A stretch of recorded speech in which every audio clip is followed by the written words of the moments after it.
Deuxième partie de l'analyse technique sur Koshinage. Dans la première partie, nous avons étudié les différents points techniques par rapport à la position à 90 degrés entre tori et uke, par rapport au déplacement du centre de gravité sur une jambe, au fait de descendre le centre de gravité sous le centre de gravité d'uke, de venir positionner la main au niveau de la cheville, de regarder la main à l'opposé pour étirer uke, d'avoir cette position de croix entre le corps de tori et le corps d'uke, cette fameuse position juji. La première vidéo a mis en place toutes les caractéristiques techniques pour la réalisation jusqu'au moment de placer uke sur les hanches. Cette deuxième vidéo va permettre de voir, une fois qu'uke est sur les hanches, comment le projeter. 3 façons de projeter dans l'apprentissage. Progressivement, on va amener uke dans des positions et des chutes de plus en plus délicates. Aujourd'hui et pour l'apprentissage, cette vidéo n'a pas pour vocation à se substituer à la pratique. Afin de garantir la sécurité de tous, je ne démontrerai que les 2 premières progressions. La première progression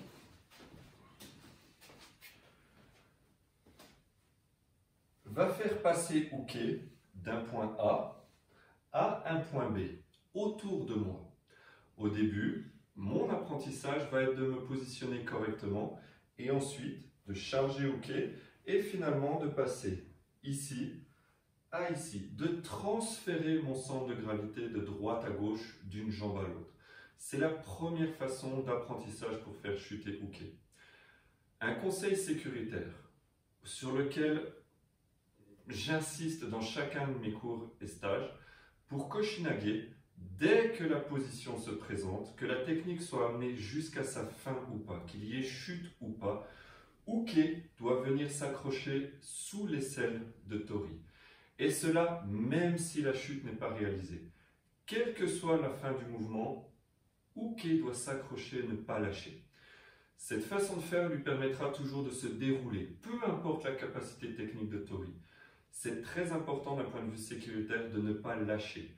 Cette saisie permettra de se dérouler naturellement et de ne pas venir s'écraser, de ne pas venir absorber avec la main, peut-être faire sauter l'épaule, la clavicule.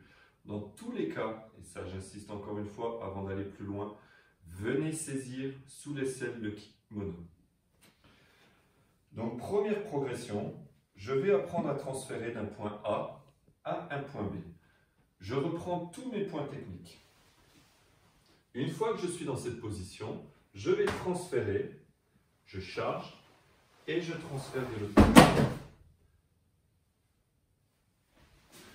La première façon de faire chuter est je suis ici, je suis ici. Je transfère d'un point A à un point B, avec A et B, 2 points complètement différents. La deuxième façon de faire chuter, uke est au centre des choses. Et cette fois, je vais passer d'un point A à un point B. Et uke, lui, va s'enrouler et chuter exactement là où il est. Ce deuxième niveau de progression va demander que moi je transfère mon énergie. On reprend les points techniques. Et à partir de là, je vais passer. Et uke va tomber exactement là où il était. Cette deuxième forme technique est une forme un peu plus avancée.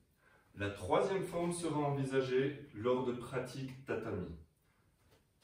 N'oubliez pas, toujours venir saisir l'aisselle pour assurer votre sécurité. Vous l'assurez quel que soit le niveau de compétence de tori. Résumé, premier temps, A à B. Deuxième temps, A à B. Dans un cas, c'est tori qui bouge. Dans l'autre cas, c'est uke qui va passer d'un côté à l'autre pour le début de l'apprentissage.